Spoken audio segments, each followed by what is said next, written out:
அனைவருக்கும் இனிய மாலை வணக்கம். பத்திரிகை ஊடக நண்பர்கள், தொலைக்காட்சி நண்பர்கள் எல்லாருக்குமே என்னுடைய மனமார்ந்த வணக்கத்தை சொல்லிக்கிறேன்.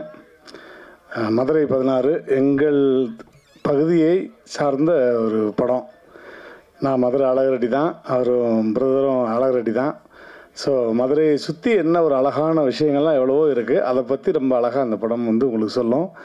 அதுக்கு முன்னாடி முதல்ல இங்கே பறை இசை வாசித்த அந்த கலைஞர்களுக்கு என்னுடைய மனமார்ந்த நன்றி. ஏன்னா பறை இசையில் வந்து இப்போ பெண்களெல்லாம் நம்ம பார்க்க முடியறதில்ல. இப்போ கல்லூரி மாணவர்கள் மாணவிகள்லாம் வர்றாங்க. பட் அவ்வளோ அழகாக வாசித்த அந்த கலைஞர்களுக்கு ஒரு நல்ல கைத்தட்டல் கொடுத்துடலாம், பறை கலைஞர்களுக்கு. அடுத்து சுமையா, உனக்கெல்லாம் யாருமா சுமையான்னு பேர் வச்சது? செமையான்னு வச்சுருக்கலாம். இதெல்லாம் நீங்களாம் சுமையா இருப்பையா இருக்காது. ஆனால் எடுத்தோன்னு இன்றைக்கி ஃபஸ்ட்டு டைட்டில் இன்னும் போயிருக்கோம். மதுரை 16 திரைப்படத்தின் இசை வெளியீட்டு விழாவில் சென்னை 16 என்று கூறி கலகலப்பாக ஆரம்பித்தார் சுமையா அப்படின்னு நீ தான் நேரம் போயிருக்கோம், எனக்கு தெரியும். ஆமாம், அதனால் ரொம்ப வருஷமாக அவங்களோட ஷோஸ்லாம் நிறைய பண்ணியிருக்கோம். அதனால் அவங்களுக்கும் ரொம்ப ரொம்ப நன்றி. அடுத்து ஜீன், என்னங்க மேடையில் அம்பிட்டு பேர் ஹீரோ வரந்தால் என்னங்க செய்யுது? ஒரு ஆள் ஹீரோ வரந்தால் பரவாயில்ல. அங்கிட்டு பார்த்து மியூசிக் தியேட்டரை பாருங்கள், ஒரு வித்தார்த்த மாதிரி இருக்கார். அங்கிட்ட கேமராமேனை பாருங்கள், அவர் வந்து நம்ம இன்னொரு ஆர்டிஸ்ட்டு, அவரை மாதிரி அப்படி மலையாள ஆர்டிஸ்ட் மாதிரி அப்படியே இருக்கார். அதே மாதிரி இங்கிட்டு ஒரு பரத்து, பின்னாடி ஒரு பரத்து. என்னங்க எடிட்ரு பாருங்கள். எடிட்டரை பற்றி ஒரு விஷயம் சொல்லி ஆகணும். என்ன தெரியுங்களா? 5 கூட்டினா எவ்வளோ வரும் அப்படின்னு ஒரு போலீஸ்காரங்கள்ட்ட கேட்டிங்கன்னு வச்சுங்களேன். 5 கூட்டினா ஒரு 8 வரும் தம்பி, 4 இழுப்பு இழுத்தோம்னா 9 கொண்டாந்துடலாம் அப்படிம்பாங்க. ஒரு டாக்டர்கிட்ட போய் கேட்குறோம், 5 கூட்டினா எவ்வளோ சார் வரும்? இல்லைங்க, இருக்கிறத பார்த்தா ஐசியூவில் தான் இருக்குது 5 கொஞ்சம் அப்படி இப்படின்னு முக்கி ஒரு 9:45 வரையும் தலையிடலாங்க. ஒரு லாயரை கேட்குறோம், சார் 5 கூட்டினா எவ்வளோ வரும்? சார் போன இதில் தான் நம்ம வந்து கரெக்டாக 9ன்னு ஃபிக்ஸ் பண்ணிட்டோமே சார், அதே சொல்லிடுங்க, 5 கேட்டால் 9 தான் அப்படின்பாங்க. ஒரு எடிட்டர்கிட்ட கேளுங்க, 5 கூட்டினா எவ்வளோ வரும்? உங்களுக்கு எவ்வளோ வரணும்னு சொல்லுங்கள், அவ்வளோ வர வச்சுருவோம். எங்கே தூக்கணும்னு சொல்லுங்கள், தூக்கிடுவோம். எல்லாமே அவர் கையில் தான் இருக்குது. சிஸ்டர், மெயின் சிஸ்டரே அவர் தான். ஏன்னா நாங்கள்லாம் ஆரம்பத்தில் நிறைய படங்களில் பாதிக்கப்பட்டிருக்கேன். குடும்பத்தோடு கூப்பிட்டு போய் வருவேன் பாருங்க, ஒரு சீன் மிரட்டல் சீன் உட்காந்துருப்பேன்.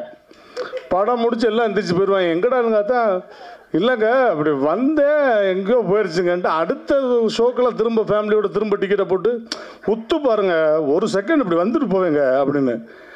அந்த மாதிரி நிறைய படங்கள் இருக்குது. அதனால் எடிட்டர் கையில் தான் இருக்குது. எங்களை மாதிரி நகைச்சுவை கலைஞர்கள், இந்த கெஸ்ட் அப்பீரியன்ஸ் பண்ணுற கலைஞர்களுக்கெல்லாம் வந்து எடிட்டர் நினச்சா அந்த சீனை தூக்கிடுவாங்க. ஆனால் வந்து ரொம்ப அழகாக எடிட்டிங்லாம் இந்த படத்தில் வந்து நல்லா பண்ணியிருக்காரு பாருங்கள். அவர் ஒரு ஹீரோ மாதிரி தான் இருக்காப்புல. இங்கே உள்ள எல்லா ஸ்டூடெண்ட்டுமே உண்மையிலே ஒரு கேமராமேன், ஒரு வெற்றிமாறன் மாதிரி அங்கே இருக்காரு பாருங்க ஒருத்தர் பின்னாடி. சார் எந்திரிங்க சார். இவர் தான் சினிமாக்காரன் மாதிரி இருக்கார். ஒரு வெற்றிமாறன் மாதிரி, ஒரு கேமராமேன் மாதிரி. அப்படி இல்லை எல்லாருமே ஹீரோ தானே. ராஜன் ஐயா ஸ்பீச்லாம் இன்றைக்கி கம்மி இல்லைன்னா மைக்கு தெரிச்சு பின்னாடி போயிருக்கோம். ஆக்சுவலாக ஜீன் வந்து இப்படின்னா இவருக்கு பிறந்த ஜீன் எப்படி இருக்கும் யோசிச்சு பாருங்க. ஜீனு, டைரக்டர் பேர் ஜானு, எப்படி சேர்ந்துருக்காங்க பாருங்க ஒரு கூட்டம். எல்லாம் சொந்தக்காரன். நான் அப்புறம் தான் கேட்டேன், யாரும் கேட்டேன், எல்லாம் மாமன் சித்தப்பேன் பெரியப்பேன் அண்ணமே சித்திமே. வெளியால் கூப்பிட்டா பைசா கொடுக்கணும்ல, அதனால் ஒரே ஃபேமிலி குடும்ப விழாவாக எடுத்துட்டாங்க. இதை மதுரையில் நடக்கிற ஒரு வந்து கல்யாணம் காது குத்து அப்படி மாதிரி ஆகிப்போச்சு இந்த நிகழ்ச்சி. தம்பியை வந்து நான் பார்த்தோன்னே ஃபஸ்ட்டு நான் தான் சொன்னேன், தம்பி நான் வந்து தளபதியை வந்து அந்த துல்லாத மனமும் துள்ளும் லவ் டுடே படத்தில் பார்த்த தளபதியை மீண்டும் பார்க்குறேன் தம்பி அப்படின்னேன். இதை பக்கத்தில் இருந்து ஒட்டு கேட்டு அம்புட்டு பேர் முதல்ல வந்தவொடனே எல்லாம் தளபதின்ட்டாங்க. முதல்ல சொன்னது நான் தான் தம்பி. ஆமாம். அதனால் விஜய் அப்படியே, நான் அவ்வளோ நேரம் பேசாமல் இருந்தேன். லவ் டுடே விஜய் மாதிரி அப்படியே இருக்கடா அப்படின்னு அந்த செயினை தூக்கி வெளியே போட்டேன். ஏன்னா தளபதி பண்ணுற நிறைய படங்களில் வந்து நாங்கள்லாம் பார்த்து ரசித்த படங்கள்லாம் லவ் டுடேயில் அந்த செயின், அந்த ஸ்பெக்ஸு, அதே மாதிரி ஸ்ப்ளெண்டர்னால் வந்து காதலுக்கு மரியாதை, இப்படிலாம் நிறைய ஐடென்டிஃபையான படம்லாம் இருக்குது. உடனே செயின் தூக்கி வெளியே போட்டேன். சரிடா அப்படியே இருக்கடா தம்பி அப்படின்னு. ஆனால் எடிட்டிங்கில் ஒரு 2 இடத்துல எடிட் பண்ணால் முட்டிங்க. தம்பி ஒரு பக்கம் ஆடிக்கிட்டு இருக்கேன், இவன் ஒரு பக்கம் ஆடிக்கிட்டு இருக்கேன். ஒரே ஒரு ஷாட் மட்டும் நான் பிடிச்சிவிட்டேன். நைஸாக கூப்பிட்டு கேட்டேன், தம்பி மூமெண்ட்டை விட்டு இடன்னு சத்தம் போட்டு சொல்லாங்கண்ணே, பேசாமல் இருங்கண்ணே அப்படில்லையா. அந்த மாதிரி அவருக்கும் எங்களுடைய மனமார்ந்த வாழ்த்துக்கள் எல்லாருக்குமே, ஒட்டுமொத்த கலைஞர்களுக்கும். இந்த படம் வந்து பெருசாக ஜெயிக்கும். எப்படி வந்து தளபதிக்கு வந்து ஒரு எஸ்ஏசி சார் சோபா மேடமோ, அது மாதிரி இங்கே ஒரு எஸ்ஏசி ஒரு சோபா. உன்னை எஸ்ஏசி வாழ்த்துற மாதிரி தான் வாழ்த்தணும். அதாவது உண்மையிலே இந்த மதுரை 16 அப்படிங்கிற திரைப்படத்தில் என்னுடைய பிள்ளைய வந்து சின்ன வயசில் பார்த்த மாதிரியே இருக்குது. இந்த பையன் பேரும் பாருங்க விஜய். கடவுள் எல்லா ஆசீர்வாதங்களும் கொடுத்து இந்த படத்தை மிகப்பெரிய வெற்றி படம் ஆக்கணும்னு மனசார வாழ்த்துறேன் அந்த பிள்ளைங்களை. Thank you so much. I love you all. இருக்கட்டும். வணக்கம் எல்லாருக்கும்.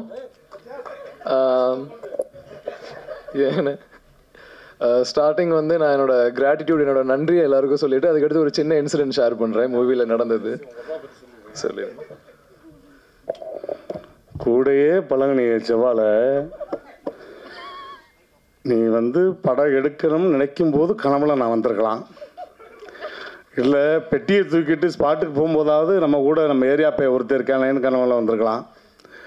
இல்லை எடுத்து முடிச்சதுக்கப்புறமாவது ஏதாவது ஒரு 2 காமெடியை போட்டு விடலாம கூட அப்போ கூட என்னை யோசிச்சிருக்கலாம். எல்லாம் முடிச்சதுக்கப்புறம் ஆடியோ லான்ச்சுக்கு வீட்டுக்கு வந்த பார் செவ்வாழ. ஆனால் அங்கெல்லாம் நீ நல்லா தலையா தமிழில் பேசின, உன்னை நம்பித்தலையா வந்தேன். இங்கே வந்தவளே பட்டக்கல் இங்கிலீஷில் வச்சுக்கிட்டேயா, எவ்வளோ பெரிய ஆளியாளி. உண்மையிலே ரொம்ப ரொம்ப சந்தோஷம். அப்பா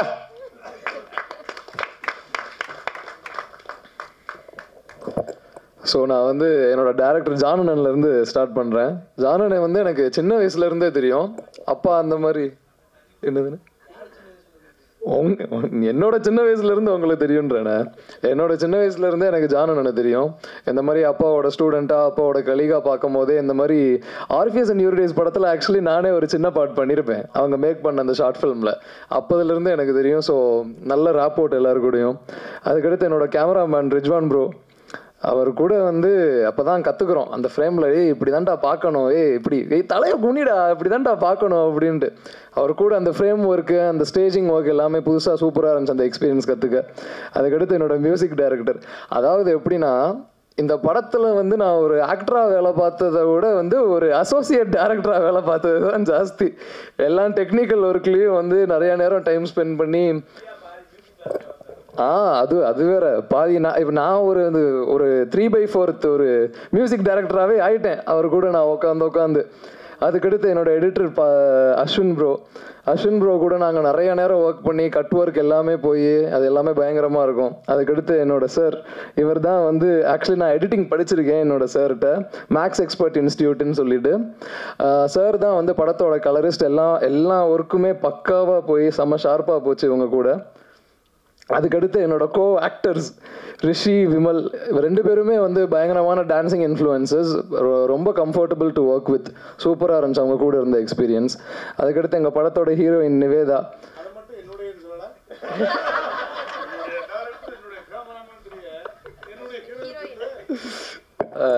அண்ணன் வேண்டுகோள்னால் என்னுடைய ஹீரோயின் நிவேதா தினேஷ். அவங்க கூடயும் ஒர்க்கிங் எக்ஸ்பீரியன்ஸ் வந்து ரொம்ப கம்ஃபர்டபுளாக ரொம்ப என்ஜாய் பண்ணி தான் பண்ணோம். ஆக்டிங்ண்ணே. ஸோ வந்து வந்திருக்கிற இந்த சீஃப் கெஸ்ட் ரோபோ சங்கர் அண்ணன், ராஜன் சார், மிச்சம் எல்லாருக்கும் வந்து ரொம்ப தேங்க்ஸ் இன்றைக்கி வந்து இங்கே டைம் ஸ்பெண்ட் பண்ணதுக்கு. நான் வேறு யாரையும் மிஸ் பண்ணியிருந்தா சாரி. பேரரசு சார் உங்களுக்கும் ரொம்ப தேங்க்ஸ். ஜார்ஜ் விஜய் மாமா வந்து இப்போ தான் தெரியும் ரீசெண்டாக. ஆனால் முன்னாடி இருந்தே விஜய் டிவியில் வந்து ரோபோ சங்கர் அண்ணன் மாமா எல்லாம் பார்க்கும்போது ரொம்ப என்ஜாய் பண்ணி, அப்பா சொன்ன மாதிரி என்டர்டெயின்மெண்ட்டுக்கே அவ்வளோ டைம் ஸ்பெண்ட் பண்ணுவேன் நான். ஸோ வந்து அதை பார்க்கும்போது பயங்கரமாக ஃபன்னாக தான் இருக்கும், செம காமெடியாக இருக்கும். ஸோ எங்கள் படத்தில் நடந்த ஒரு சின்ன இன்சிடெண்ட் என்னென்னா, ஃபர்ஸ்ட் டே ஷூட் ஆரம்பிக்கிறோம். ஷூட் ஆரம்பிக்கும் போது வந்து ஃபர்ஸ்ட் டே ஷூட்டுக்கே நம்ம ஆளுக்கு கால் ஷீட் எப்படி எழுதியிருக்காங்கன்னா ஃபர்ஸ்ட் டேவே ஃபைட்டு. கேரக்டர்லாம் எக்ஸ்பிளைன் பண்ணியாச்சு, எல்லாமே சொல்லிட்டாங்க. சரி கொஞ்சம் கேரக்டருக்குள்ளே நாங்கள் ஊறி டுவெல் ஆகி அப்படி போகணுன்றதெல்லாம் இல்லை. நாளே சண்டை காட்சி. அடித்தாதான் வேலைக்காகுன்றார் அவர். ஸோ வந்து ஃபர்ஸ்ட் டேவே வந்து நானும் என்னோட கோ ஆக்டர் ரிஷியும் இருக்கோம். எங்களுக்கு தான் வந்து ஃபைட் சீன் போய்கிட்டு இருக்கு. நாங்கள் பார்க்குறோம். நாங்கள் ஆக்சுவலி ஃபர்ஸ்ட் டைம் அப்போ தான் கேமரா, நியூ ஆக்டர்ஸில் நாங்கள் ஃபர்ஸ்ட் டைம் கேமரா ஃபேஸ் பண்ணுறோம். ஃபேஸ் பண்ணிவிட்டு எல்லாமே நடிச்சுக்கிட்டு இருக்கோம். அங்கிட்ட அடித்து பறக்கிறோம், இங்கிட்ட அடித்து பறக்கிறோம். என்னடா முதல் நாள் இப்படி இருக்குது வேலை அப்படின்னு பார்க்குறோம். இதில் என்னென்னா எங்களோட கேமராமேன் அப்போ தான் சவுதி அரேபியாவிலேருந்து வராப்பில். அவர் ஜெட்லாகில் ஒரு பக்கம் பறக்கிறாரு. ஸோ வந்து அது ஒரு பயங்கர கொடூரமான எக்ஸ்பீரியன்ஸ் தான் அந்த ஃபர்ஸ்ட் டே. பட் ஆனால் அந்த திங்ஸ் எல்லாமே வந்து என்ன எனக்கு பர்சனலாக கற்றுக் கொடுத்துச்சு அப்படின்னா, இந்த திங்கை எப்படி பண்ணணும், அதை கரெக்டாக பண்ணணுன்ற இருக்கிற பேனிக்கை விட கொஞ்சம் பேஷண்ட்டாக காமாக அனலைஸ் பண்ணி பார்த்தோம்னா இதை நம்ம எப்படி பண்ணணும் அப்படின்றத பொறுமையாக பார்க்கலான்னு தான் இது நான் கற்றுக்கிட்டது. And to the press and media, தயவு செஞ்சு எல்லாருமே கண்டிப்பாக சப்போர்ட் பண்ணுங்கள். இந்த மூவி நீங்கள் எல்லாருமே பார்க்கணும், எல்லாருக்குமே நீங்கள் ப்ரொமோட்டும் பண்ணணும்.